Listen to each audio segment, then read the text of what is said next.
एक दिन राजा विक्रमादित्य के दरबार में एक रहस्यमयी आदमी आया। उसने राजा को काठ का एक घोड़ा दिखाया और कहा, महाराज, यह न तो कुछ खाता है और न कुछ पीता है और जहाँ चाहो वहाँ ये ले जाता है। विक्रमादित्य उस आदमी के हाव भाव देखकर समझ गए कि कुछ तो अजीब हो रहा है। विक्रमादित्य ने उसी समय दीवान को बुलाया और 1 लाख सोने के सिक्के देने को कहा। दीवान आश्चर्यचकित था, पर राजा के आदेश के कारण उसने उस व्यक्ति को सोने के सिक्के दे दिए। धन लेकर वो आदमी वहाँ से चलता बना, पर चलते चलते कह गया कि इस घोड़े को कभी कोड़ा मत मारना। एक दिन विक्रमादित्य उस काठ के घोड़े पर बैठकर उसका निरीक्षण कर रहे थे। उन्हें उस आदमी की बात याद न रही और उस घोड़े को कोड़ा मार दिया। तभी अचानक ही वो काठ का घोड़ा विक्रमादित्य को आकाश में ले उड़ा और समुद्र पार ले जाकर घोड़े ने विक्रमादित्य को एक भयानक जंगल में गिरा दिया। होश संभालकर विक्रमादित्य जब आगे बढ़े तो वह उस भयानक रहस्यमयी जंगल में खो गए। विक्रमादित्य 15 दिनों तक उस भयानक जंगल में भटकते रहे। भटकते भटकते उन्हें एक रहस्यमयी गुफा दिखाई दी। उन्होंने देखा कि गुफा के बाहर एक पेड़ है और 2 कुएं भी मौजूद है। पेड़ के ऊपर एक बंदरिया भी बैठी थी, जो कभी नीचे आती तो कभी ऊपर चढ़ती। विक्रमादित्य छिपकर सब हाल देखने लगे। दोपहर होते ही एक तांत्रिक उस गुफा से बाहर आया और कुएं से पानी लिया और उस बंदरिया पर छिड़क दिया। तभी वह एक बहुत ही सुंदर स्त्री बन गई। तांत्रिक पहर भर उसके साथ रहा और फिर दूसरे कुएं से पानी लेकर स्त्री पर छिड़का कि वह फिर से बंदरिया बन गई और पेड़ पर जा बैठी और तांत्रिक वापस उस गुफा में चला गया। यह देखकर विक्रमादित्य को बहुत ही अचंभा हुआ। विक्रमादित्य ने भी कुएं के पानी को जब उस बंदरिया पर छिड़का तो वह एक सुंदर स्त्री बन गई। उन्होंने जब प्रेम से उस स्त्री की तरफ देखा तो वह बोली, हमें ऐसे मत देखो, हम तपस्विनी हैं, श्राप दे देंगे तो तुम भस्म हो जाओगे। राजा बोला, मेरा नाम विक्रमादित्य है, मेरा कोई कुछ नहीं बिगाड़ सकता। नाम सुनते ही वह स्त्री विक्रमादित्य के चरणों में गिर पड़ी और बोली, हे राजन, आप अभी यहाँ से चले जाओ, नहीं तो ये तांत्रिक आएगा और हम दोनों को श्राप देकर भस्म कर देगा। विक्रमादित्य ने कहा, तुम कौन हो और इस तांत्रिक के हाथ कैसे लगी? स्त्री बोली, मेरे पिता कामदेव और माँ पुष्पावती हैं। जब मैं 12 बरस की हुई तो मेरे घर वालों ने मुझे एक काम करने को कहा। मैंने वह काम नहीं किया तो उन्होंने गुस्सा होकर मुझे इस तांत्रिक को दे दिया। वह मुझे यहाँ ले आया और बंदरिया बनाकर रखा है। सच है, भाग्य के लिखे को कोई नहीं मिटा सकता। विक्रमादित्य ने कहा, तुम निश्चिंत रहो, मैं तुम्हें अपने साथ ले चलूंगा। तभी वह तांत्रिक वहां आ पहुंचा और स्त्री को विक्रमादित्य के साथ देखकर उसके क्रोध की सीमा न रही। विक्रमादित्य के पराक्रम से अनजान तांत्रिक ने अपने काले जादू के प्रभाव से नरभक्षियों की सेना बुला ली और उन्हें आदेश दिया कि इस व्यक्ति के टुकड़े टुकड़े कर इसे नोच खाओ। नरभक्षी जैसे ही विक्रमादित्य की तरफ बढ़े तो विक्रमादित्य के क्रोध की सीमा न रही। वो अकेला योद्धा नरभक्षियों की सेना पर टूट पड़ा और देखते ही देखते विक्रमादित्य ने उन सभी को मौत के घाट उतार दिया। एक अकेले योद्धा द्वारा इतनी खूंखार सेना का अंत होते देख तांत्रिक समझ गया कि यह कोई साधारण मानव नहीं है। विक्रमादित्य जैसे ही उस तांत्रिक की तरफ भागे तो वह अंतर्ध्यान हो गया और वापस प्रकट होकर हंसने लगा। विक्रमादित्य समझ गए कि यह तांत्रिक मायावी है, इसे इस तरह काबू करना संभव न होगा। तभी विक्रमादित्य ने बेताल का आह्वान किया और बेताल प्रकट हो गया। पूरा घटनाक्रम जानकर बेताल ने कहा, हे राजन, आप निश्चिंत रहे, इस दुष्ट को तो मैं देखता हूँ। बेताल की शक्तियों के आगे तांत्रिक की शक्तियाँ धरी की धरी रह गई और वो विक्रमादित्य के पैरों में आ गिरा और माफी मांगने लगा। विक्रमादित्य ने तांत्रिक को पाताल लोक जाने का आदेश दिया और वह सकुशल उस स्त्री के साथ अपने राज्य लौट आए। रात के समय किले की छत पर विश्राम कर रहे राजा विक्रमादित्य को एक महिला की चीख सुनाई पड़ी। विक्रमादित्य तुरंत उठ खड़े हुए। महिला की पुकार सुनते ही विक्रमादित्य अपने घोड़े पर सवार होकर उसी दिशा में निकल पड़े। थोड़ी दूरी तय करने के पश्चात विक्रमादित्य ने देखा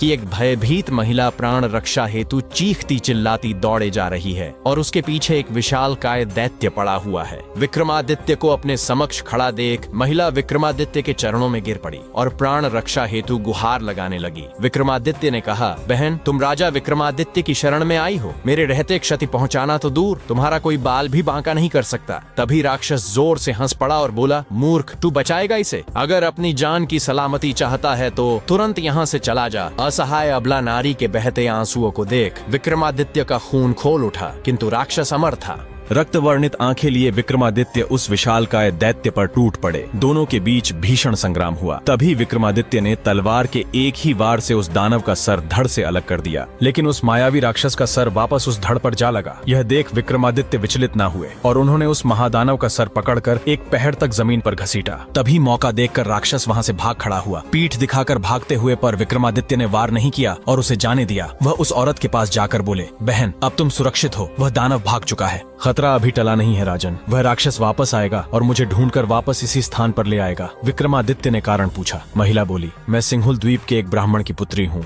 एक दिन मैं अपनी सहेलियों के साथ गांव के पास ही मौजूद तालाब में स्नान कर रही थी कि तभी इस राक्षस ने मुझे देख लिया और मुझ पर मोहित हो गया। वहीं से ये मुझे यहाँ उठा लाया और मुझे अपना पति मानने के लिए कहता है। विक्रमादित्य ने राक्षस के पुनः जीवित होने का राज पूछा। स्त्री बोली, इसके पेट में एक मोहिनी वास करती है जो मरते ही इसके मुंह में अमृत डाल देती है, इसी कारण ये जीवित हो जाता है। विक्रमादित्य ने कहा, सौगंध है माँ भवानी की, इस दैत्य का वध किए बिना मैं अपने महल में प्रवेश नहीं करूंगा। इतना कहकर उन्होंने उस औरत को सैनिकों के साथ महल भिजवा दिया और खुद राक्षस की खोज में निकल गए। राक्षस झाड़ियों में ही छुपा था। मौका देखकर उसने विक्रमादित्य पर हमला कर दिया। विक्रमादित्य ने तलवार के एक ही वार से उस राक्षस का पेट चीर दिया। तभी उसके पेट से मोहिनी निकली और वह अमृत लेने के लिए भागी। विक्रमादित्य ने बेताल का आह्वान किया और बेताल ने मोहिनी को पकड़ लिया। अमृत के अभाव में राक्षस तड़प कर मर गया। विक्रमादित्य का पराक्रम देखकर मोहिनी उन पर मोहित हो गई और वो विक्रमादित्य से विवाह कर उनके साथ महल लौट आई। राजा विक्रमादित्य ने एक महाभोज का आयोजन किया। उस भोज में असंख्य विद्वान, ब्राह्मण, व्यापारी तथा दरबारी आमंत्रित थे। भोज के मध्य में इस बात पर चर्चा चली कि संसार में सबसे बड़ा दानी कौन है। सभी ने एक स्वर से विक्रमादित्य को दुनिया का सर्वश्रेष्ठ दानवीर घोषित किया। राजा विक्रमादित्य लोगों के भाव देख रहे थे। तभी उनकी नजर एक ब्राह्मण पर पड़ी जो अपनी राय नहीं दे रहा था, लेकिन उसके चेहरे के भाव से स्पष्ट प्रतीत था कि वह सभी लोगों के विचार से सहमत नहीं है। विक्रमादित्य ने उससे उसकी चुप्पी का कारण पूछा तो वह डरते हुए बोला कि सबसे अलग राय देने पर कौन उसकी बात सुनेगा। विक्रमादित्य ने उसे निर्भय होकर अपनी बात कहने को कहा। ब्राह्मण ने कहा, विक्रमादित्य बहुत बड़े दानी है, ये बात सत्य है, पर इस भूलोक के सबसे बड़े दानी नहीं है। ये बात सुनते ही सभी चौंक गए। साधु ने कहा, समुद्र पार एक तक्षशिला नामक राज्य है जहाँ का राजा अधिरथ जब तक 1 लाख स्वर्ण मुद्राएं प्रतिदिन दान नहीं करता तब तक वह अन्न जल ग्रहण नहीं करता है। अगर यह बात असत्य प्रमाणित होती है तो मैं कोई भी दंड पाने को तैयार हूँ। विक्रमादित्य ब्राह्मण की स्पष्टवादिता से बहुत प्रसन्न हुए और उन्होंने उसे पारितोषिक देकर सादर विदा किया। ब्राह्मण के जाने के बाद विक्रमादित्य ने बेताल का स्मरण किया। जब बेताल उपस्थित हुआ तो विक्रमादित्य ने बेताल को समुद्र पार राजा अधिरथ के राज्य में पहुंचा देने को कहा। बेताल ने पलक झपकते ही उन्हें वहां पहुंचा दिया। अधिरथ के महल के द्वार पर पहुंचकर उन्होंने अपना परिचय उज्जैन के एक साधारण नागरिक के रूप में दिया तथा अधिरथ से मिलने की इच्छा जताई। द्वारपाल जब उन्हें राजा के पास लेकर गया तो राजा ने पूछा कि तुम कौन सा काम कर सकते हो। विक्रमादित्य ने कहा, जो कोई नहीं कर सकता वह काम मैं कर दिखाऊंगा। राजा ने विक्रमादित्य को द्वारपाल के रूप में नियुक्त कर दिया। विक्रमादित्य ने देखा कि राजा अधिरथ सच में प्रतिदिन 1 लाख सोने की मुद्राएं दान में देता है। उन्होंने यह भी देखा कि राजा अधिरथ रोज शाम अकेला कहीं निकलता है और जब लौटता है तो उसके हाथ में 1 लाख स्वर्ण मुद्राओं से भरी हुई थैली होती है। एक दिन शाम को विक्रमादित्य ने छिपकर राजा का पीछा किया। उन्होंने देखा कि राजा समुद्र में स्नान करके एक मंदिर गया और एक प्रतिमा की पूजा अर्चना करके उबलते तेल के कड़ाह में कूद गया। जब उसका शरीर जलकर भुन गया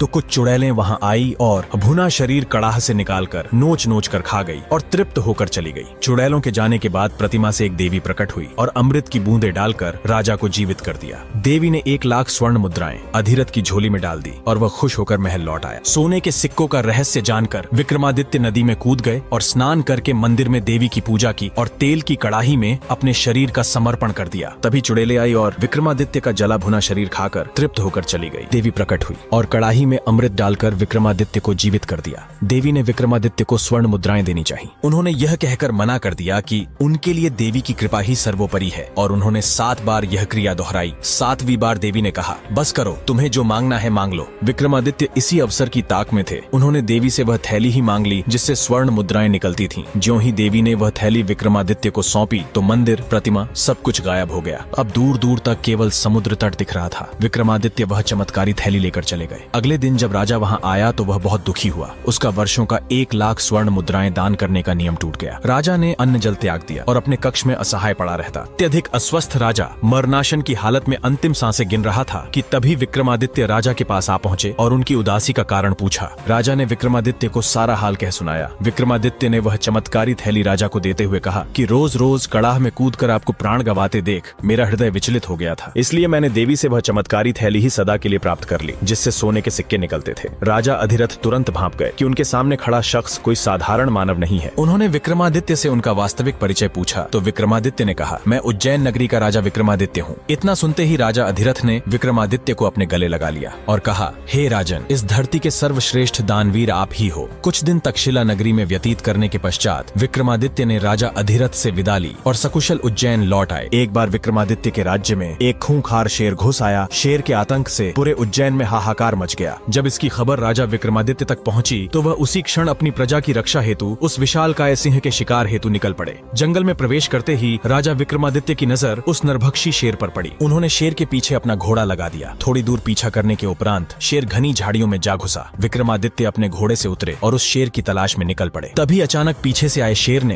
राजा के घोड़े पर हमला कर दिया। घायल घोड़ा दर्द से चिंघाड़ने लगा। विक्रमादित्य ने शेर की तरफ बढ़ते हुए तलवार के एक ही वार से उस विशालकाय शेर को धराशाही कर दिया। घायल शेर वहां से भाग खड़ा हुआ। घोड़े के घाव से बहता रक्त देख विक्रमादित्य उसे पास ही मौजूद एक नदी के तट पर ले आए, परंतु अत्यधिक रक्त बह जाने के कारण घोड़े ने दम तोड़ दिया। जंगल में अंधेरा बढ़ने लगा, इसलिए विक्रमादित्य ने आगे बढ़ना उचित नहीं समझा। वे पास में ही मौजूद एक वृक्ष के नीचे बैठ गए। तभी कुछ क्षणों बाद उन्होंने देखा कि नदी में कुछ हलचल हो रही है। नदी में तैरता हुआ एक शव आ रहा है और उस शव को एक तांत्रिक और एक बेताल ने पकड़ा हुआ है। दोनों आपस में झगड़ रहे हैं। वे दोनों झगड़ते झगड़ते किनारे आ पहुंचे। दोनों उस शव पर अपना अपना अधिकार जता रहे थे। तांत्रिक का कहना था कि यह शव उसने तंत्र साधना के लिए पकड़ा है और बेताल उस शव को खाकर अपनी भूख मिटाना चाहता था। दोनों में से कोई भी अपना दावा छोड़ने को तैयार नहीं था। विक्रमादित्य को सामने देखकर दोनों भागकर उनके पास आ पहुंचे और बोले, हे राजन, आप न्याय करो कि इस शव पर किसका हक है। विक्रमादित्य ने कहा, तुम दोनों को न्याय के लिए शुल्क अदा करना होगा। तांत्रिक ने उन्हें एक चमत्कारी बटुआ दिया जिससे मांगने पर वह कुछ भी दे सकता था। बेताल ने उन्हें मोहिनी काष्ठ का टुकड़ा दिया जिसका चंदन घिसकर अदृश्य हुआ जा सकता था। विक्रमादित्य ने बेताल को भूख मिटाने के लिए अपना मृत घोड़ा दे दिया और तांत्रिक को तंत्र साधना के लिए शव। इस न्याय से दोनों बहुत खुश हुए और संतुष्ट होकर चले गए। रात घिर आई थी और विक्रमादित्य को जोरों की भूख लगी। उन्होंने बटुए से भोजन मांगा। तरह तरह के व्यंजन उपस्थित हुए और उन्होंने अपनी भूख मिटाकर मोहिनी काष्ठ के टुकड़े को घिसकर अदृश्य हो गए। अब उन्हें किसी भी हिंसक वन्य जंतु से खतरा नहीं रहा। अगली सुबह उन्होंने बेताल का स्मरण किया और अपने राज्य की सीमा पर पहुंच गए। उन्हें महल के रास्ते में एक भिखारी मिला जो भूखा था। विक्रमादित्य ने बिना कुछ सोचे तुरंत वह चमत्कारी बटुआ उसे दे दिया ताकि जिंदगी भर उसे भोजन की कमी न हो। अपने ही सर को काटकर विक्रमादित्य ने क्यों फेंक दिया? और फिर क्या हुआ? एक बार विक्रमादित्य अपने राज्य के भ्रमण पर निकले थे